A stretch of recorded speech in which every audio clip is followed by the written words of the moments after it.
Big Mama, Paphos. And so I'm like, and I was like, okay. I was like, it's something to take me. And I tell people, that's why I don't leave my stuff up there also. So I'm like, I leave my stuff overnight. I'm gonna work up there. She said, hey, I'm already up there. She said, can you sit up and work with me? I'm up to babysitter. And then it depends on how I feel. Because some days, it eats your shit on the center side because I asked for it. And I like it. So, but it depends on how I feel when I'm leaving, whether I leave like this, or I'm packing. Do I really want to go to the car, break it down, and then leave? Do I want to leave it, walk it?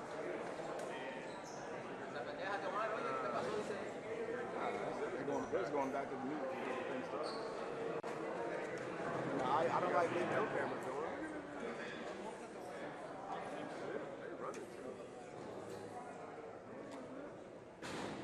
Let me see if we can test it again.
I can get up. You make it up?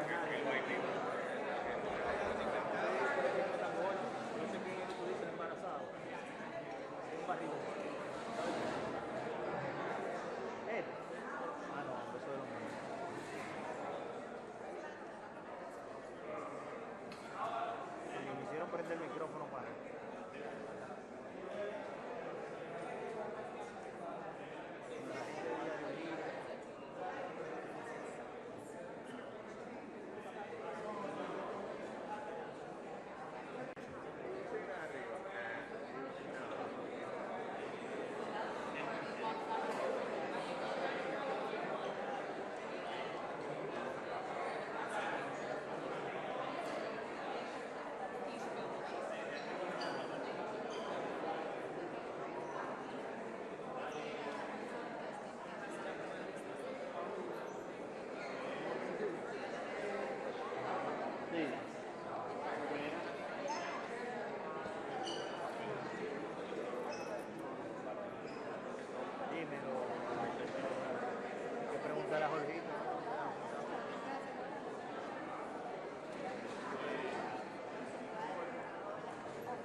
Era de Moisés, que es como mío.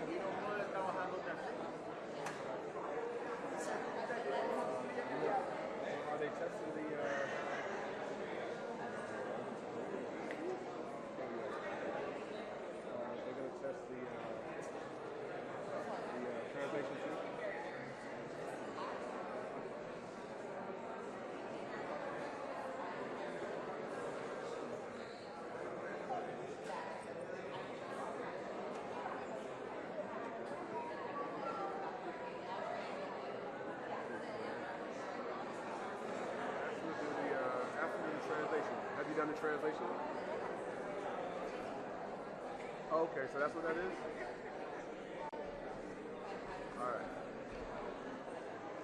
Okay, so you roll that over, right? From your promise. That's beautiful. Yep, that sounds great. So tell them they don't have no. Hey yo, tell them they don't have to go up there. Let them know that they can take the microphone at the audience.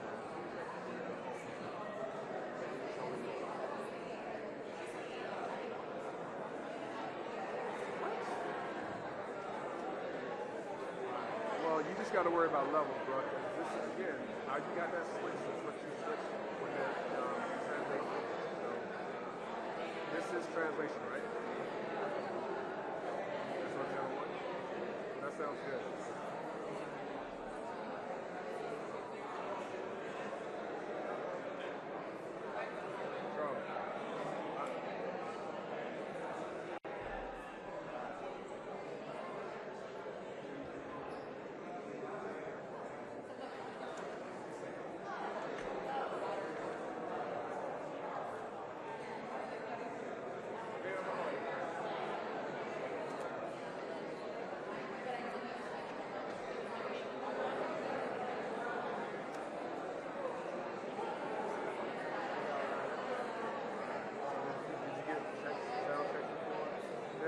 They said they can't. They said 30 minutes before they said they can't do checks from here. We're getting translation fine, but we got to switch it because we're so far apart. Because we're not right up on each other. So we just need either the microphone taken off with the body, or check the microphone over here. They're doing translation now for us. That's great. Okay. We just need them. Check Yeah, the we line. need a final check. Well, just official copy. Officials. But I have things that that's more than likely to be Yeah.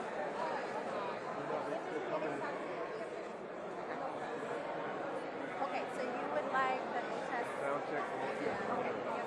Thank you. Awesome.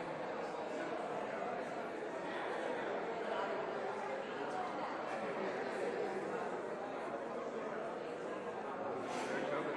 They're working on it. They're working on it.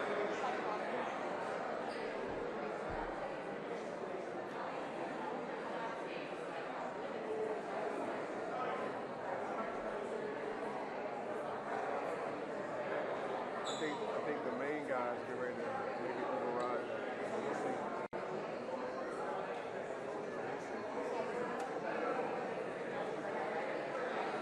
I don't know. I mean, there's no rationale for not being able to sound check 30 minutes beforehand.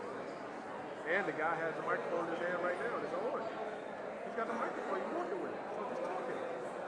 That's stupid. They're just trying to. They're just trying to. Don't even. They're trying to. Yeah, they're gonna make it happen.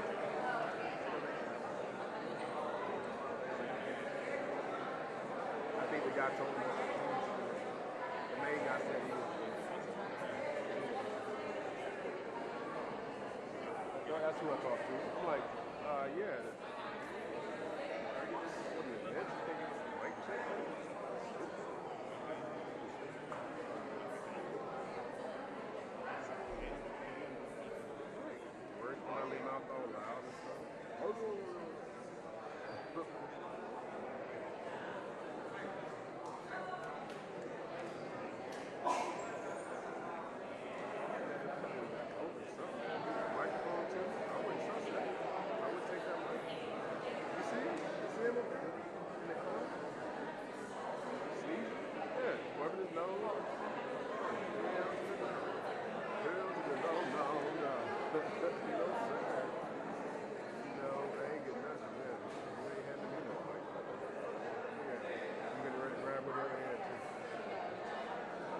I told you. That's right.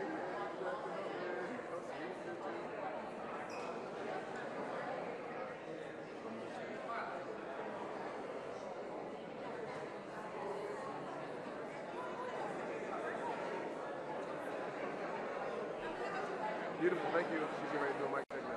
They're checking now. Thank you so much. Beautiful. Yep, yep, that's easy. Got it. Very good. You straight? Your level's good? Yep, your level's good. Beautiful. All right, my man. We good, we set.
Thank you.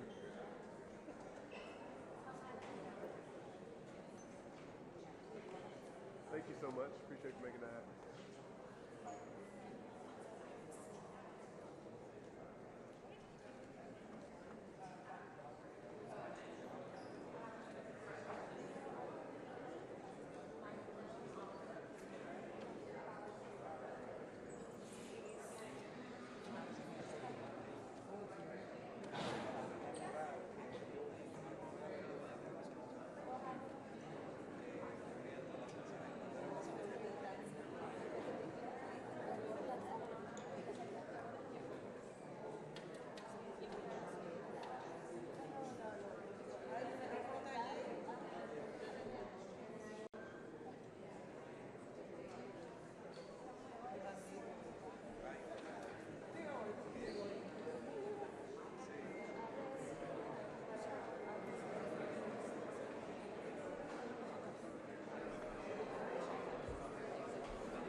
Nike, you have to duck. You're short already.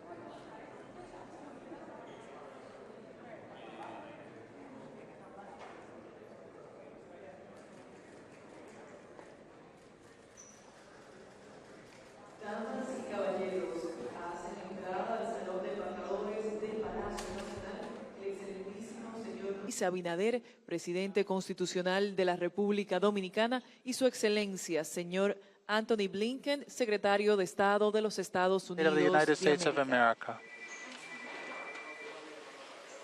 Damas y caballeros, Ladies and gentlemen, sean bienvenidos we a would este like to encuentro welcome con la all of you prensa to en el this marco de la visita del encounter secretario with de the Estado de los press Estados Unidos. under the visit Les of the saludamos Secretary of este State of the viernes United States of 6 de America on this septiembre Friday, del año September the 6th of the 2024. year 2024. Saludamos al excelentísimo We also would señor like Luis to welcome Abinader, His presidente Excellency constitucional President de la Luis República Abinader, Dominicana. Constitutional President of the Dominican Republic. Su excelencia, señor His Antony Excellency Blinken, Mr. secretario Antony de Estado Blinken, de los Secretary of Estados State of the Unidos United de States of América. America. Nuestro saludo tanto We a la would also delegación like de to la República welcome Dominicana the como la delegation of the delegación Dominican invitada Republic de los as the Estados Unidos. delegation of the Prensa United States of nacional e America. internacional que National nos and international acompañan. press that are with us Señoras y today. señores, Ladies and muy gentlemen, buenos días a good todos. morning, everyone. De inmediato tiene la palabra Immediately, el we would like to give the excelentísimo floor señor Luis to His Abinader, Excellency, presidente President Luis constitucional de la Abinader, República President of the Dominicana. Dominican Republic. Excelencia, señor Antony His Blinken, Excellency, secretario Mr. de Estado Anthony de los Blinken, Estados Unidos, Secretary of State of the United States of señor America, Ignacio Mr. Jose Ignacio Paliza, ministro de la Presidencia, Minister of the Presidency, señor Mr. Ricardo de los Santos, President of Senate, Alfredo Pacheco, President of the Chamber of Representatives, Farida Raful, Minister of Interior and Police, Mr. Rubin Silien, Vice Minister of Multilateral Foreign Policy Affairs, Ms. Patricia Aguileras, Mr. Brian Nichols, Undersecretary for Western Hemisphere Affairs, Ms. Isabel Coleman, Administrator of the USAID, and other representatives that are part of the U.S. delegation that is with us today, officials of the government of the Dominican Republic, members of local and international press, ladies and gentlemen. I would like to express my most sincere appreciation to the Secretary of State of the United States, Mr. Antony Blinken, for his visit to the Dominican Republic, a gesture that expresses the strength of our bilateral relationship and under current context is a reaffirmation that the relationship between the Dominican Republic and the United States of America is in one of its best historic moments, based on respectful, solid, and continuous cooperation in key areas such as regional safety and security, financial prosperity, human rights, and democratic stability of our region. In today's meeting, we expressed our concerns for the Haitian crisis, where the government is now facing challenges, the lack of cooperation and security, and the escape of prisoners that is making the situation much more severe. We also expressed details of the contingency that has come for support, the MSS delegation, and resources needed to establish UN resources for them. We also remind that it is essential to include the mandate of the MSS delegation. In October, the crisis in Haiti has increased migration pressure in our country, impacting our public services and generating risks in safety and security. This pressure is reflected in the national enrollment amounts, where 6.5% of students, 147,000 in total, are from Haitian nationality. In addition, our public hospitals, 14% of processes and 34% of deliveries of our undocumented migrants. In no healthcare system of the world this happens. Third, we reaffirmed our commitment in fighting human trafficking, implementing international recommendations and presenting a legislative reform to protect victims, especially underage victims. Four, we have spoken about ways of establishing regional safety and security under the framework of the Caribbean Basin Security Initiative. Fifth, we express our concern to the situation in Venezuela, especially the arrest warrant against the main candidate of the opposition party. And we will continue supporting the OAS, and we want a hemispheric response coordinated with the UN. We remember that the Dominican Republic will be hosting the Summit of the Americas in December 2025 in Punta Cana. We also invited the U.S. delegation to the special event that we are going to be holding in December of this year, 2024, to hold the 30th anniversary of the summit, where we will analyze its evolution and future perspectives. We reiterate our commitment with collaboration, cooperation among our countries for the strengthening of safety, security, and regional stability, respecting natural differences of perspectives in different areas. Well, good morning, everyone. Buenos dias. Mr. President, thank you for your warm hospitality, for your warm welcome, but mostly thank you for your leadership and partnership, something that the United States deeply values. Two of my colleagues were recently in Santo Domingo, the United States Energy Secretary, Jennifer Granholm, and the USAID Administrator, Samantha Power. This is just further evidence through these high-level engagements of the importance that the United States attaches to our partnership with the Dominican Republic, the importance that it has for both of our countries, the importance that it has for the region, and increasingly, the importance that it has for the world. And I'll have a few things to say about that in a minute. The Dominican Republic is already the largest Caribbean economy and one of the fastest growing in Latin America.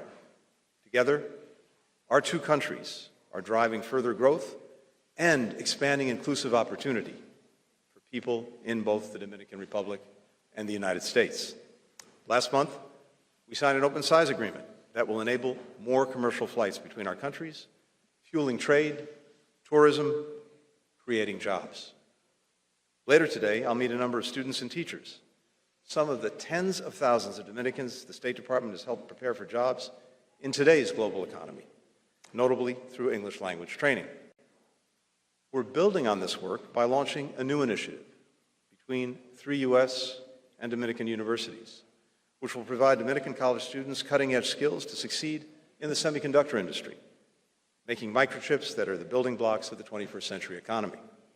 I'm also announcing the first phase of a supply chain investment through USAID, an initial $3 million that will help the Dominican government improve its workforce training, build industrial parks, attract high-tech industries here to the Dominican Republic. This program will advance the priorities of our Americas Partnership for Economic Prosperity, which brings together now a dozen countries to modernize economic relationships, strengthen worker and climate protections, and make our critical supply chains even more resilient. I thank the President for the Dominican Republic's leadership in this effort, particularly in promoting democracy, transparency, and the rule of law throughout the hemisphere that we share. As the President mentioned, we discussed the situation in Haiti, whose ongoing insecurity concerns not only the Haitian people, but also, of course, its neighbors here in the Dominican Republic and across the hemisphere. In Port-au-Prince yesterday, as we've had an opportunity to discuss, I reaffirmed the United States' commitment to the multinational security support mission, as well as to broader efforts to promote peace and prosperity in Haiti. Today, I thank the President for his vital work to mobilize the international community to do more for Haiti. This is a collective responsibility, one that's born out of shared values in trying to help people in need, but also shared interests, because the repercussions of what's happening in Haiti are felt well beyond Haiti. Our two countries are also collaborating closely through the Caribbean Basin Security Initiative. This is a bipartisan effort spanning multiple U.S. administrations, Republican and Democrat, to tackle transnational crime, to combat drug trafficking, to make our citizens safer.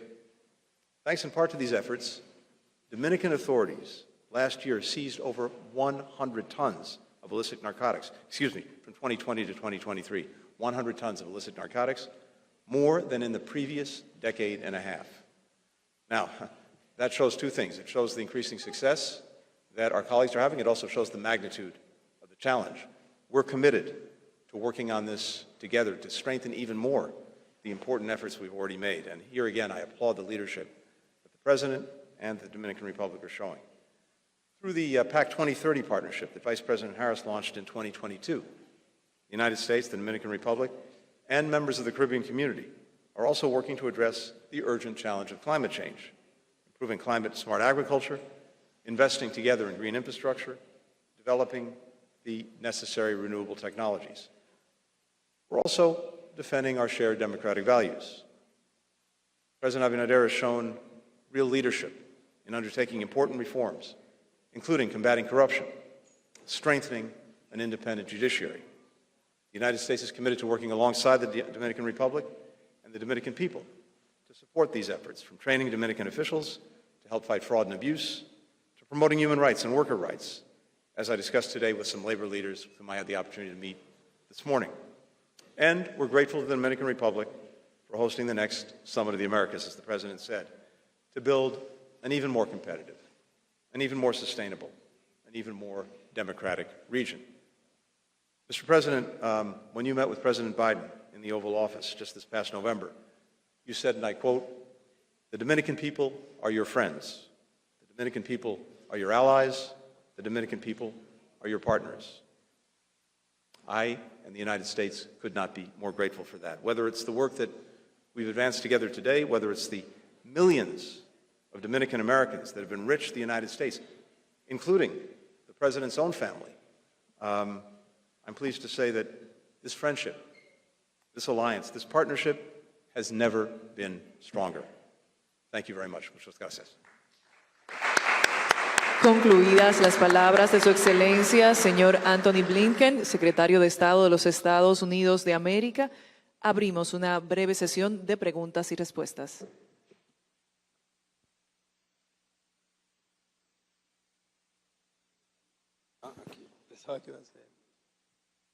Una pregunta al secretario de Estado.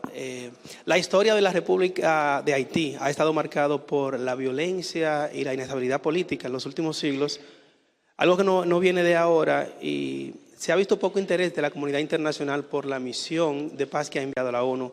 Ante esta situación, ¿cree usted que Haití es un país viable? ¿Qué más cree que puede hacer la República Dominicana para Haití? What else can the Dominican Republic do for Haiti? Thank you very much. And of course, you're exactly right. This has been a long-standing challenge for many years, indeed many decades. And precisely because of that, I don't think anyone can minimize the magnitude of the challenge.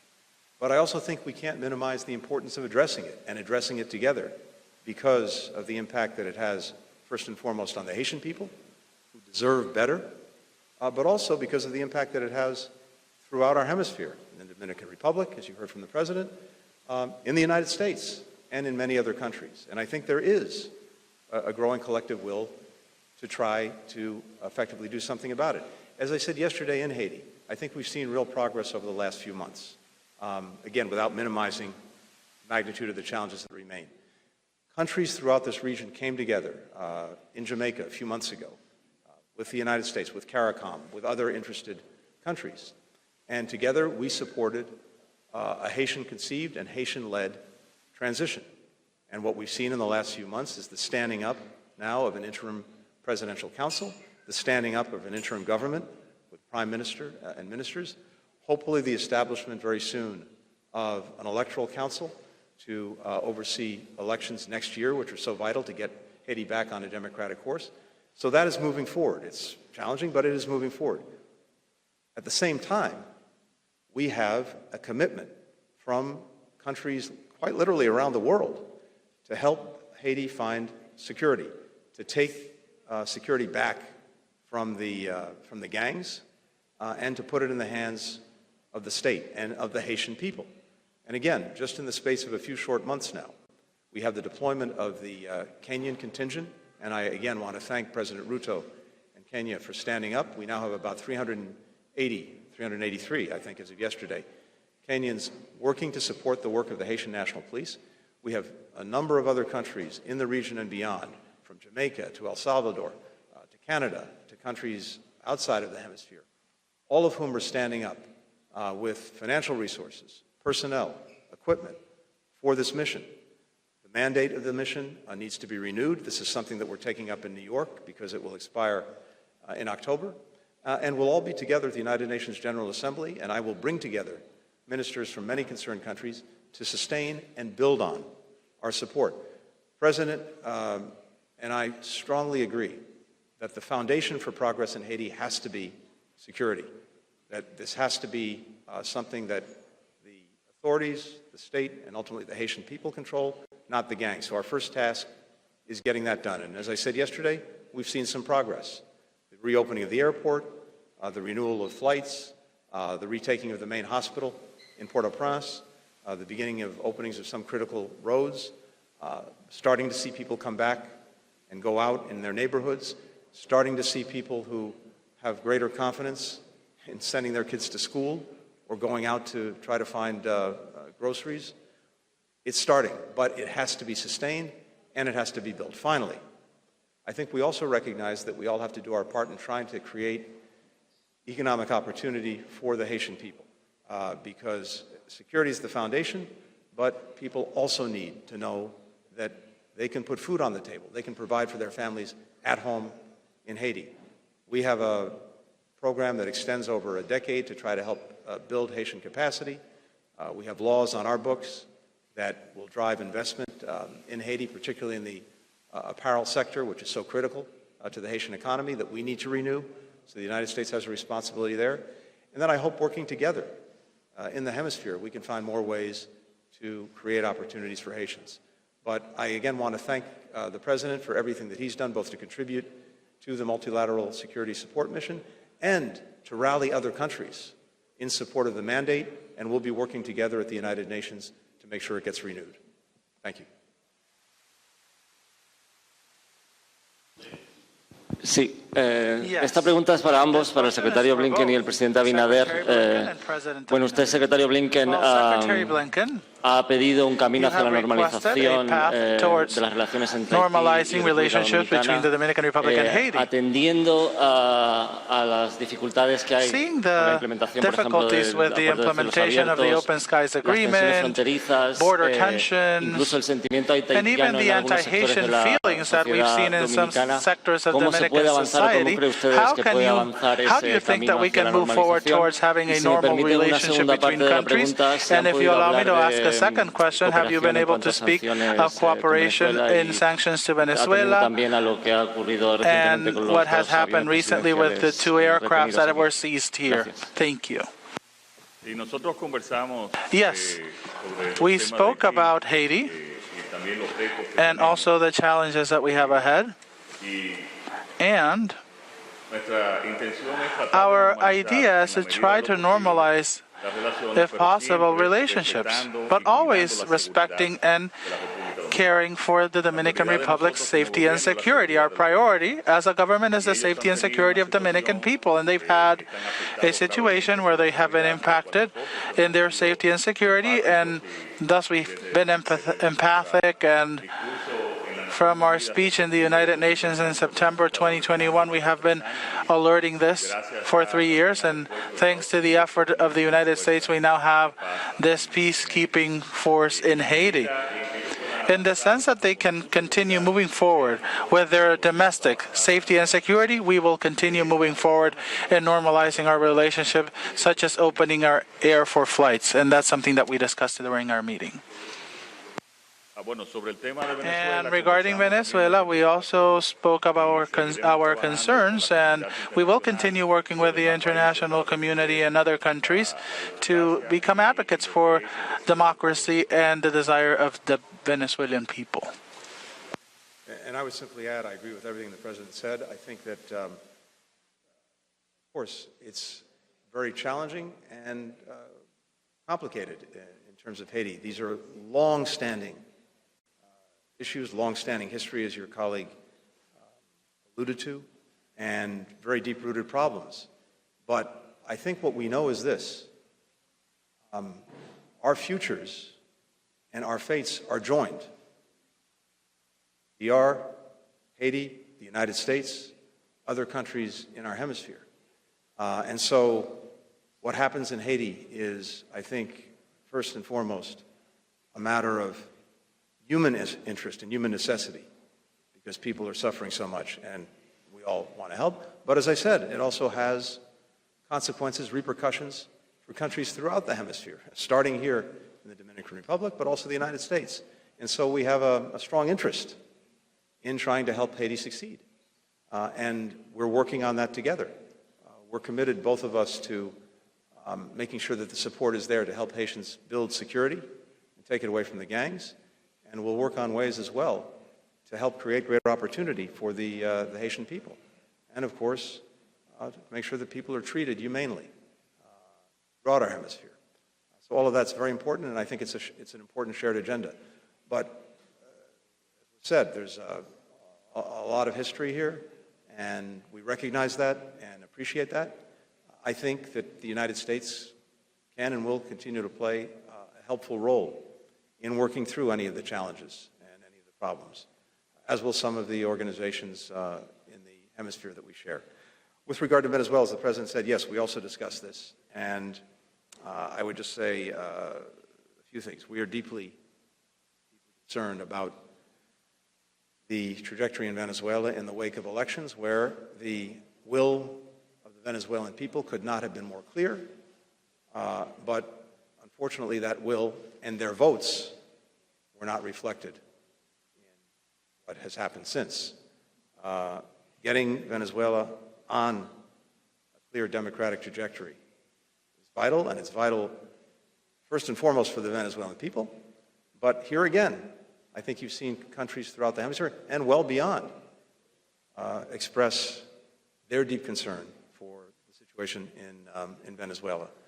And we're working very closely together, both with regional organizations, but as well with the Dominican Republic, Brazil, Colombia, Mexico, other concerned countries, who know, again, that the future in Venezuela also affects them. And there's a determination to see Venezuela return clearly to a democratic track that reflects the will of the Venezuelan people.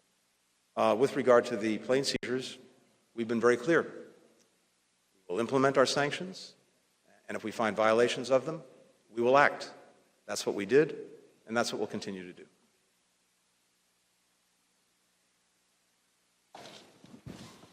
Buenas tardes, mi pregunta es para ambos. ¿Qué piensan sobre las declaraciones de Diosdado Cabello, quien amenaza al país con una clara intención de chantaje con respecto al petróleo, luego de que el Estado Dominicano respondió legítimamente a una gestión judicial de los Estados Unidos? Y si me permiten una segunda parte de la pregunta, también hay un segundo avión de Maduro en el país, en el aeropuerto Joaquín Balaguer. Airport. Are you going to extradite this as well? And what is the destination, or what happens with the aircraft after? Bueno, la República Dominicana has worked to improve the quality of life of its people, lowering poverty, and it has become the 7th economy of Latin America in the last few years, without having oil, without having any hydrocarbons, but with an administration that works in favor of its people, with transparency and respecting democracy and human rights. We don't have oil, but our economy is greater than Venezuela's now.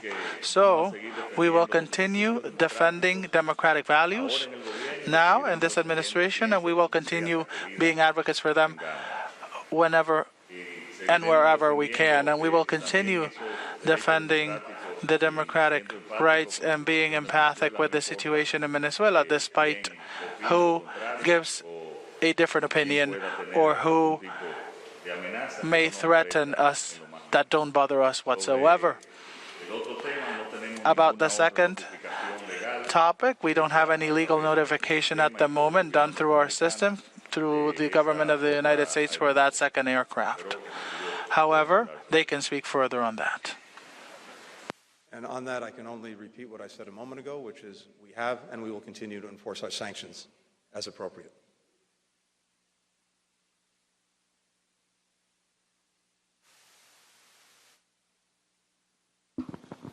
Thanks so much. Michael Birnbaum from the Washington Post. Mr. Secretary, we've seen these reports this morning about the killing of an American in the West Bank. Could you tell us a little bit about what you know about the killing of that American, Ayşenur Ece? What's your message for Americans who are concerned that you are providing military aid to a country that is killing U.S. citizens? And is there ever a point at which the killing of Americans in that region could lead to a change in U.S. policy of weapons provision? And Mr. President, could I just ask a little bit about the U.S. election? Could you tell us about your outreach to the Trump campaign and what you are doing to insulate your country against the possibility of general changes in U.S. foreign policy? Thanks a lot.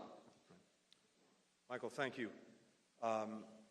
First, I just want to extend my deepest condolences, the deepest condolences of the United States government, to the family of Ayşenur Ece. We deplore this tragic loss.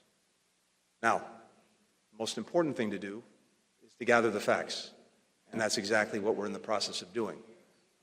And we are intensely focused on getting those facts. And any actions that we take are driven by the facts. So first things first, let's find out exactly what happened, and we will draw the necessary conclusions and consequences from that. As you've heard me say many times before, I have no higher priority than the safety and protection of American citizens around the world, wherever they are. Something I take with the utmost seriousness. So, as we have more info, we'll share it, we'll make it available, and as necessary, we'll act on it. Nosotros como President of the Dominican Republic, I do not get involved in electoral issues of other countries, especially the United States. Further on, we will work with the decision of the United States and with their government, as we've worked with them in other occasions. Terminada esta sesión de preguntas y respuestas, damos por concluido este encuentro con la prensa. Muchísimas gracias a todos por su tiempo. Thank you everybody for their time and have a great afternoon. Thank you.